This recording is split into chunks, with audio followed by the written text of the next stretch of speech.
Hello everyone, welcome to my channel DJ and mom life.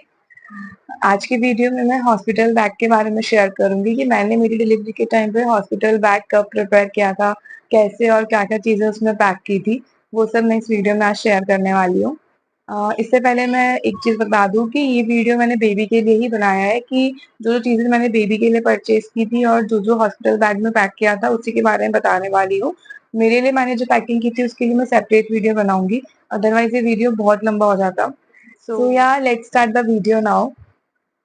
सबसे पहले मैं बता दूं कि हॉस्पिटल बैग मैंने कब प्रिपेयर किया था। तो मतलब मेरा 9th मंथ स्टार्ट होने से पहले पहले मेरा हॉस्पिटल बैग रेडी था। मैंने 8.5 मंथ के बाद में पैकिंग स्टार्ट कर दी थी।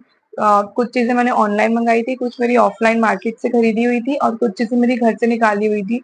तो जैसे जैसे मुझे जब जब याद आता था वैसे वैसे मैं हॉस्पिटल बैग में मतलब पैकिंग करती रही थी। तो ऐसा करते करते मेरा 9th मंथ स्टार्ट होने से पहले पहले मेरा हॉस्पिटल बैग रेडी था। और हमें प्री प्रिपेयर कर लेना चाहिए, बिकॉज ना पता नहीं पड़ता है कि आपको पेन्स कब आ जाए 9th मंथ स्टार्ट होते ही, या पूरा 9th मंथ भी निकल जाए। तो इट्स बेटर कि आप उसको पहले ही रेडी करके रखें, बिकॉज उस टाइम सिचुएशन वैसे ही इतनी पैनिक हो जाती है। तो आपकी सब चीजें हैंडी होनी चाहिए कि जैसे ही आपको ऐसा कोई लगे कि लेबर पेन स्टार्ट हो रहा है, डिलीवरी का टाइम आ गया है, तो आपका बैग रेडी हो and you are ready to go. तो मेरी जो डिलीवरी हुई थी वो 9th मंथ पूरा क्रॉस हो गया था, मतलब मुझे 40th वीक के स्टार्टिंग में पेन्स आना स्टार्ट हुए थे। तो पर फिर भी मैंने हॉस्टल बैग पहले ही रेडी करके रखा था।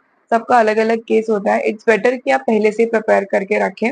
तो आपको 9th मंथ स्टार्ट होने से पहले पहले आपका हॉस्टल बैग रेडी कर लेना चाहिए। हाँ, कुछ जगह ऐसा बोला जाता है, मेरे यहाँ भी बोला जाता है कि हमें बच्चे के लिए मतलब पहले से तैयारी नहीं करनी चाहिए, 9th मंथ लग जाए उसके बाद आप प्रिपरेशन स्टार्ट कर सकते हो सकता है वो सब चीजें ठीक हो, उसके पीछे भी कुछ ना कुछ लॉजिक ही होगा।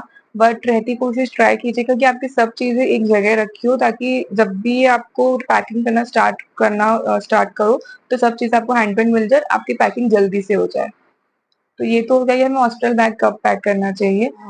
नाउ कि हमें हॉस्टल बैग में क्या क्या चीजें रखनी चाहिए। तो मेरी जो थी फर्स्ट प्रेगनेंसी थी, तो मेरे लिए हॉस्पिटल बैग ऐसी चीज बहुत नई थी। मैंने कभी नहीं सुनी थी कि ऐसा भी कुछ होता है। और मतलब हमारे घर में जो बड़े थे, मम्मी इन लोग के टाइम पे ये सब चीजें नहीं हुआ करती थी, क्योंकि उस टाइम पे मतलब बहुत चेंज आ गया उस टाइम से अभी के टाइम पे। उस टाइम पे वो लोग बेसिक पैकिंग करते थे और चले जाते थे हॉस्पिटल। अभी एक अलग ही मतलब हॉस्पिटल बैग की लिस्ट रहती है हमारे पास रेडी, कि हमें ये चीजें हमारे बैग में चाहिए। तो मेरे लिए सब कुछ बहुत नया था।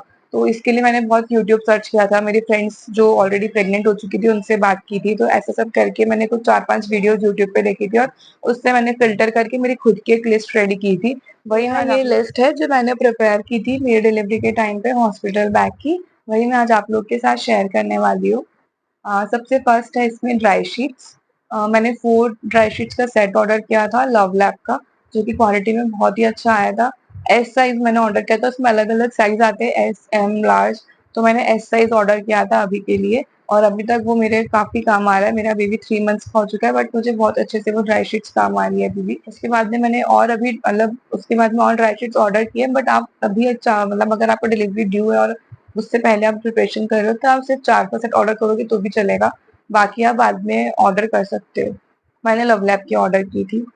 Second is wipes. Little angels के वाइप्स मैंने यूज की है, जो कि काफी अच्छे हैं क्वालिटी में भी। वाइप्स में सबसे सबसे ज्यादा यूजफुल वाइप्स ही रहेंगे किसी बेबी को क्लीन करने में। कभी अगर बेबी की स्पंजिंग करनी हो तो उसके लिए, टॉयलेट पॉटी हर चीज में वाइप्स काफी बेस्ट है। तो मैंने लिटिल एंजल्स के वाइप यूज किए थे, और इसमें मैंने 3 का सेट ऑर्डर करके रखा था। हॉस्पिटल बैग में सिर्फ एक ही आप पैकेट लेके जा सकते हो, दैट इज एनफ। बाकी घर पे आने के बाद काम आ जाएंगे, और उसके बाद में आप धीरे धीरे और ऑर्डर कर सकते हो। स्टार्टिंग में मैंने सिर्फ 3 का पैकेट ही मतलब 3 सेट का पैकेट ऑर्डर किया था। उसके बाद में क्लोथ्स, बच्चों के जो कपड़े हैं, ऐसा बोलते हैं कि बच्चों को पुराने कपड़े पहनाने चाहिए, न्यूबॉर्न को एकदम से नए कपड़े में नहीं पहनाने चाहिए, और वो सही भी है। तो उसके लिए मैंने क्या किया था, कुछ तो मतलब जो पुराने कपड़े थे, मतलब मेरे घर में जो बच्चे हो चुके थे उनके, उसको मैंने उनको लेके ऑलरेडी डिटॉल के पानी में धो के सुखा के रेडी कर लिया था। 2 सेट मैंने वो लिए थे। उसके अलावा मैंने कुछ नए कपड़े भी मंगाए थे, उसको भी मैंने डिटॉल के पानी में धो लिया था अच्छे से 2 बार, और उसको पैक प्रेस करके अच्छे से पैक कर लिया था। मेरी डिलीवरी विंटर्स में हुई थी, तो मैंने मतलब सब गर्म कपड़े रखे थे और कॉटन के कपड़े भी रखे थे, ताकि बेबी को अंदर कॉटन पहनाया था और उसके ऊपर मैंने गर्म कपड़े पहनाए थे। कुछ हॉस्पिटल बैग में मैंने 4 to 5 सेट रखे थे बेबी के कपड़ों के। कुछ मेरे ऑलरेडी पुराने कपड़े थे और कुछ नए मंगाए हुए थे। तो आप आपके अकॉर्डिंग देख सकते हो कि आपको कितना कैसे रखना है, पुराने कपड़े लेने हैं या नए कपड़े। इनकेस आप नए कपड़े ऑर्डर करते हो तो कोई इशू नहीं है, आप उसको धो लेना डिटॉल के पानी में अच्छे से रब करके, और इट्स ओके, हम उसको वो भी पहना सकते हैं। मैंने भी पहनाए थे, कुछ ऐसा इशू नहीं आया था। होमकमिंग आउटफिट मैंने एक स्पेशल ऑर्डर किया था जिसमें वेलकम वगैरह सब लिखा हुआ था, उसमें गद्दी वगैरह सब साथ में आई थी। उसका लिंक मैं शेयर कर दूंगी। वो काफी एक अच्छा आउटफिट था न्यूबॉर्न के अकॉर्डिंग, जब आप उसको पहली बार घर लेके जा रहे हो। उसका लिंक मैं शेयर कर दूंगी। Next is diaper. मैंने हिमालय के डाइपर्स ऑर्डर किए थे। हॉस्पिटल बैग में मैंने कुछ 4 से 5 डाइपर रखे थे, बट ऑल्दो मेरे काम नहीं आए थे, मैंने नैपीज ही पहनाई थी बेबी को होते। ऐसा बोलते हैं कि डाइपर नहीं पहनाने चाहिए, छोटे बच्चे को रैशेज हो जाते हैं। सबका अलग अलग व्यू रहता है, मैंने तो नहीं पहनाए थे, बट सेफर साइड के लिए मैंने हॉस्पिटल बैग में रख लिए थे कि हो सकता है कभी काम आ जाए। ऐसा तो मैंने रखे जरूर थे, बट मैंने पहनाए नहीं थे। बट हाँ, हिमालय के डायपर्स बेस्ट है, क्योंकि मैंने जब बाद में यूज कर रही हूँ, अभी तक यूज कर रही हूँ, तो क्वालिटी काफी अच्छी, काफी सॉफ्ट है। उससे रैशेज भी नहीं होते हैं बच्चों को, मेरे केस में तो नहीं हुए हैं। Next, diaper bag. Diaper bag एक काफी अच्छी चीज है जिसमें आप बच्चे की चीजें पैक कर सकते हो। जो आपका हॉस्पिटल बैग रेडी करने वाले हो उसमें आप बच्चे का सामान डायपर बैग में भी रख सकते हो, बिकॉज उसमें अलग अलग कंपार्टमेंट्स बने होते हैं। वो आपके आगे तक काम आएगा, आपके ट्रैवल में सब जगह काम आएगा। और हॉस्पिटल में क्या होता है ना, आप डिलीवरी हो चुकी होती है आपके, आप पेड में रहते हो। बच्चे का सामान अगर आपसे कुछ मांगा जाए तो आप सिचुएशन में नहीं रहोगे कि आप खुद उठ के दे पाओ। कोई ना कोई जो आपके साथ रहेगा वही वो सामान आपको निकाल के देगा बच्चे के लिए। तो इट्स बेटर कि आप उसको अलग अलग कंपार्टमेंट्स में रखो, अलग अलग चीज जो हॉस्पिटल बैग में दे रखी है, तो सामने वाला भी उसको इजीली ढूंढ पाए। तो हॉस्पिटल बैग मेरे टाइम पे मैंने ले लिया था, और उसका लिंक मैं शेयर कर दूंगी, वो आप ले सकते हो। उसके बाद में है फीडिंग पिलो। फीडिंग पिलो काफी यूजफुल चीज है, मेरे लिए तो काफी काफी यूजफुल रही है बेबी को अच्छे से फीड कराने में, मतलब मुझे बिल्कुल इशू नहीं आया उसके अंदर। तो feeding pillow is must according to me. वो भी मैंने पहले से ऑर्डर करा हुआ था, उसका लिंक मैं शेयर कर दूंगी आप लोग के साथ में। उसमें क्या होता है ना, बेबी भी कंफर्टेबली सो पाता है और अच्छे से फीड कर पाता है। वरना मतलब मुझे ऐसा लगता है कि बाकी मुझे रिस्क लगता था छोटे बच्चे को ऐसे लेने में, फीड कराने में विदाउट फीडिंग पिलो। तो फीडिंग पिलो न्यू मॉम, अगर आपकी फर्स्ट प्रेगनेंसी है तो आप प्लीज उसको ले लीजिएगा। मैं लिंक नीचे शेयर कर दूंगी डिस्क्रिप्शन बॉक्स में। उसके बाद में स्लीपिंग बैग। स्लीपिंग बैग मतलब बहुत अच्छी चीज है बेबी न्यूबॉर्न के लिए, क्योंकि मैंने ऑर्डर करके रखी थी ऑलरेडी। और जैसे ही आपका न्यूबॉर्न होता है वो बहुत छोटा सा होता है, तो मतलब बहुत, मेरी तो फर्स्ट प्रेगनेंसी तो मुझे बहुत डर लगता था छोटे बच्चों को लेने में। तो स्लीपिंग बैग बेस्ट है, आप उसको अच्छे से उसमें कैरी कर सकते हो, किसी को भी देना होता है आप अच्छे से उसमें बेबी को दे सकते हो। वो आगे तक के लिए काम आएगा आपके ट्रेवल में, आप जब बाहर कहीं जाओ तो स्लीपिंग बैग में बेबी को लेके जा सकते हो। और हॉस्पिटल में भी काम आएगा, तो स्लीपिंग बैग भी काफी यूजफुल चीज है। और हॉस्पिटल बैग में मैंने उसे रखा था। Next is nappies. मैंने कॉटन की नैपीज ली थी, क्योंकि मैंने मतलब ऑनलाइन नहीं मंगाई थी, मैंने स्टिच करवाई थी। कॉटन का कपड़ा लाके वो नैपीज मैंने स्टिच करवाई थी, जो कि बहुत ही मुझे अच्छा लगा। बेबी को इतना मतलब सॉफ्ट रही है वो, और विंटर्स हुआ, अभी समर स्टार्ट हो गए तो भी वो काफी अच्छे से काम आ रही है अभी तक। और मुझे मुझे ऑनलाइन भी मंगा सकते हैं हम, ऐसा नहीं कि सब स्टिच ही कराते हैं, बट मुझे स्टिच ज्यादा अच्छा लगा तो मैंने स्टिच करवाई थी, और मुझे बहुत काम आई थी। कॉटन की नैपीज ही आप प्रेफर करिएगा। और जो एक वो आती है नैपीज जिसमें ऑटोमेटिकली डाइपर्स टाइप जो नैपीज आती है, वो भी यूज कर सकते हैं। वो मैंने तो यूज नहीं की, तो मुझे उसका रिव्यू नहीं पता है। वो भी आप एक बार एक ऑप्शन रख सकते हो, एक उसको मंगा के देख सकते हो। तो ये नैपीज होगी। मैंने मेरे हॉस्पिटल बैग में 5 नैपीज रखी थी, और बाकी तो घर पे रखी हुई थी। उस बेबी के आने से पहले मैंने 12 नैपीज ऑलरेडी बनवा के रखी थी, जो कि इनफ थी उस टाइम तक के लिए। और 5 मैंने हॉस्पिटल बैग में रखी थी, उसके बाद धीरे धीरे मैंने और स्टिच करवा दी थी, और वो अभी तक मुझे काफी अच्छे से काम आ रही है। Next is caps. कैप्स भी 2 तरह की आती है, एक आती है जो डायरेक्टली जिसमें कान कवर हो जाएंगे और वो टोपी स्टाइल आती है, और एक आती है डोरी वाली। तो डोरी वाली कैप को ज्यादा अच्छी रहती है न्यूबॉर्न के लिए, बिकॉज न्यूबॉर्न बेबीज ना इजीली कैप्स वगैरह पहनते नहीं, वो निकाल देते हैं। तो इसलिए आप डोरी वाले प्रेफर करना, ताकि वो इजीली बन जाए बच्चे को।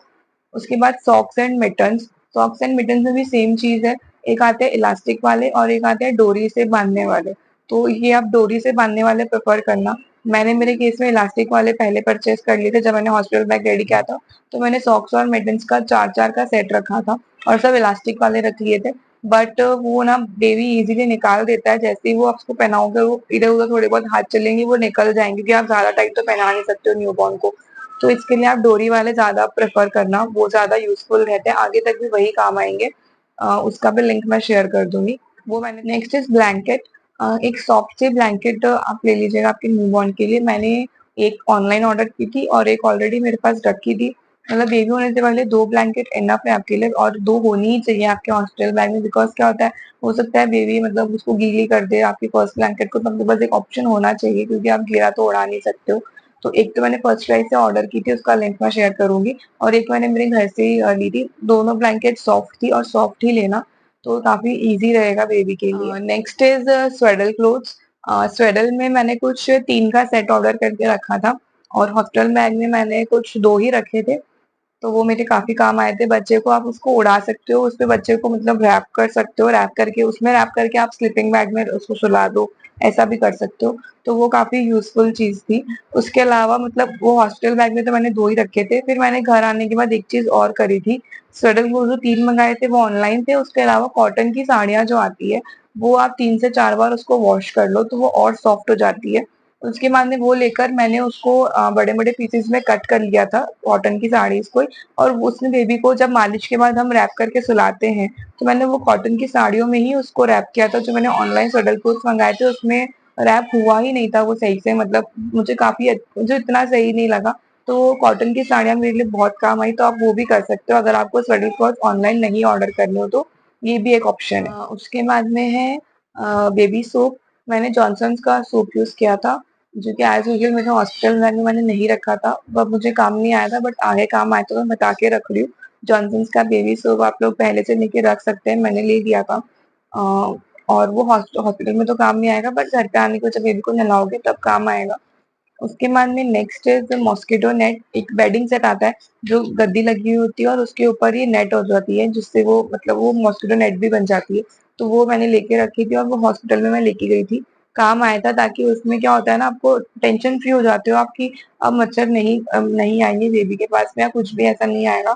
और उसमें मतलब आप बेबी को अपने पास भी सुला सकते हो, इधर उधर। मतलब ऐसा नहीं है कि वो पूरा बेड कवर कर लेता है, वो केवल एक गद्दी के साइज का ही रहेगा मॉस्किटो नेट। तो वो आप एक लेके रख सकते हो, हॉस्पिटल बैग में भी उसको रख सकते हो। मैंने रखा था, काम भी आया था। नेक्स्ट इज बेबी का पिलो। जो हम राई का तकिया जो न्यूबॉर्न के लिए यूज करते हैं, वो मैंने पहले से लेके रख लिया था। बट हॉस्पिटल बैग में मैंने रखा था, बट ऐसा कुछ काम नहीं आया था, क्योंकि वो 2-3 दिन में हमें ऑलरेडी ऐसा कुछ इतना लगता नहीं है कि हमें लगाए करे। घर पे आने के बाद एक बार सब सेटल हो जाता है, उसके बाद आप उसको यूज कर सकते हो, तो वो आप लेके रख सकते हो। मैंने हॉस्पिटल बैग में रखा जरूर था, बट वहां मुझे तो काम नहीं आया था। उसके बाद में वॉश क्लोथ्स, जो कि बहुत इंपॉर्टेंट रहते हैं। वॉश क्लोथ्स मतलब अगर बेबी गंदा हो जाए, या आपको ऐसा कुछ हो कि मुंह क्लीन करना है, वाइप से हो सकता है कभी कभी रेड हो जाता है, तो एक सॉफ्ट मसलिन कॉटन के वॉश क्लोथ आते हैं, वो आप लेके रख सकते हो। वो आपके लिए काम आएंगे। अगर कहीं भी अगर आप बेबी को कटोरी चम्मच से दूध पिला रहे हो, या कुछ ऐसा है कि बेबी कहीं से ऐसा लग रहा है गंदा हो गया है, तो आप वो सॉफ्ट कपड़ों से उसको पोंछ सकते हो। उसके बाद में बेबी बिब वैसे तो काम नहीं आएगा अगर आप ब्रेस्ट फीड करा रहे हो तो, बट हाँ अगर आप उसको कटोरी चम्मच से दूध पिला रहे हो, या बॉटल तो यूज नहीं करोगे, कटोरी चम्मच से अगर दूध पिला रहे हो, और अगर बेबी गंदा हो रहा है, तो वो बिब उस टाइम पे काम आ सकता है। तो वो आप मतलब 2 रख सकते हो हॉस्पिटल बैग में। उसमें मैंने 4 का सेट ऑर्डर करके रखा था मेरे लिए ऑलरेडी। हॉस्पिटल बैग में मैंने 2 ही रखे थे, तो उसमें से मुझे एक काम आया था। तो वो आप आपके अकॉर्डिंग देख सकते हो आपको। Next is towel. Baby towel मैंने हॉस्पिटल बैग में रखा जरूर था, बट मुझे हॉस्पिटल में बिल्कुल काम नहीं आया था। बिकॉज मुझे नहीं आता कि अर्लियर डेज में बेबी को नहलाते नहीं है जब तक उसकी वो एमनिकल कॉर्ड नहीं निकल जाती। डॉक्टर मना करते हैं बेबी को नहलाने से, तब तक आप सिर्फ उसको वाइप से क्लीन कर सकते हो, उसकी स्पंजिंग कर सकते हो। तो ऐसा टॉवल उस टाइम तो काम नहीं आया था, बट बाद में जरूर काम आया था। तो आप बेबी टॉवल खरीद के रख सकते हो पहले से, और चाहो तो आप उसको बाद में भी ले सकते हो, it's optional for you. Next is body lotion and massage oil. Body lotion मैंने हिमालय का ही ऑर्डर किया था, वही मैं अभी तक यूज कर रही हूँ, जो कि मुझे काफी अच्छे रिजल्ट लगे, मुझे काफी अच्छा लगा। उससे कोई रिएक्शन वगैरह नहीं हुआ, तो हिमालय का बॉडी लोशन मुझे बहुत अच्छा लगा। एंड मसाज ऑयल जो है वो मैंने स्टार्टिंग डेज में जैतून का जो आता है वो जैतून का तेल जिसको बोलते हैं वो यूज किया था, फिगारो का। फिगारो ऑयल यूज किया था विंटर्स में। अभी समर स्टार्ट हो गई है, तो मैं नारियल का तेल यूज कर रही हूँ। अब हॉस्पिटल बैग में जो रखा था मैंने, ऑयल मसाज ऑयल नहीं रखा था, ना ही बॉडी लोशन रखा था। दोनों ही चीजें मैंने न्यूबॉर्न पे नहीं अप्लाई की थी फॉर फ्यू डेज, तो वो मैंने खरीद के जरूर रख ली थी। बट मैंने अप्लाई हॉस्पिटल बैग में नहीं रखा था और न्यूबॉर्न पे अप्लाई भी नहीं की थी। तो वो आप देख सकते हो, अगर आपको पहले खरीदनी तो पहले खरीद के रख सकते हो या फिर आप बाद में भी ले सकते हो। बट हाँ, ये बाद में बहुत काम आने वाली चीज है दोनों ही। उसके बाद में नेक्स्ट है फॉर्मूला मिल्क पाउडर और breast pump. Formula milk powder, अगर आपकी डिलीवरी सी सेक्शन हो या नॉर्मल डिलीवरी हो, कुछ भी हो, स्टार्टिंग 1-2 दिन में हो सकता है कि मिल्क नहीं बने या डॉक्टर बोले कि आपको स्टार्टिंग 1-2 दिन 3 दिन के लिए आपको फॉर्मूला मिल्क देना पड़ जाए। तो वैसे तो हॉस्पिटल में भी आप हैंड टू टू उसको मंगा सकते हो, डॉक्टर लिख के दे सकता है कौन सा मिल्क पाउडर आपको मंगाना है, या फिर आप उसको पहले भी खरीद के रख सकते हो। वो आप ऑप्शनल है, अगर आप चाहो तो आप सेफर साइड के लिए पहले से लेके रख लो, फिर उस टाइम भी ऑर्डर कर सकते हैं। ब्रेस्ट पंप भी हो सकता है उस टाइम काम आए ना आए, आपको हॉस्पिटल बैग में होना चाहिए। कुछ कुछ केस में मिल्क इजीली बन जाता है, तो बेबी को हम मतलब खुद से ब्रेस्ट फीड करा सकते हैं। कुछ केसेस में हमें ब्रेस्ट पंपिंग करनी पड़ती है, तो आप अपने बैग में रखिएगा ब्रेस्ट पंप। वो भी लव लैब का मैंने ऑर्डर किया था, जो कि काफी अच्छा आया था, तो वो आप एक रख सकते हो। उसके बाद में नेक्स्ट है कटोरी चम्मच, इट्स अ मस्ट। हो सकता है कि आप बेबी को अगर दूध देना रहे आपको फॉर्मूला मिल्क, तो आप इनिशियल डेज में हम बॉटल यूज नहीं करते हैं बेबी के लिए, डॉक्टर मना करते हैं। तो कटोरी चम्मच आप आपके हॉस्पिटल बैग में रखिएगा, ताकि आप उससे उसको दे पाए फॉर्मूला मिल्क जो देना रहेगा।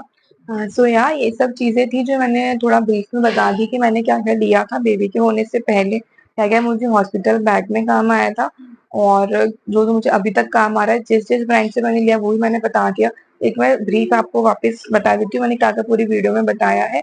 जो जो मैंने हॉस्पिटल बैग में रखा था वही चीज मैं बताने वाली हूँ। तो एक बार मैं आपको डायरेक्टली बता देती हूँ।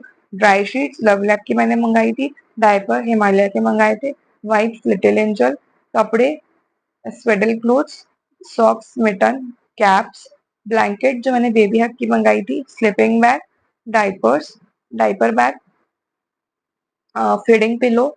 उसके बाद में मैंने हॉस्टल बैग में रखा था टॉवल, जो कि मुझे नहीं काम आया था वहां पे। और उसके बाद में home coming outfit, breast pump, कटोरी spoon and wash cloths, mosquito net. ये सब मैंने हॉस्पिटल बैग में रखा था, जो कि मुझे काम भी आया था।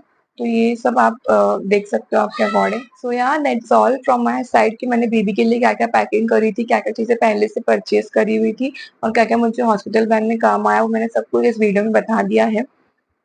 तो ये आप सब अपने अपने अकॉर्डिंग, सबकी अपनी अपनी चॉइस होती है कि उनको क्या क्या चीजें हॉस्पिटल बैग में चाहिए, वो आप देख सकते हो।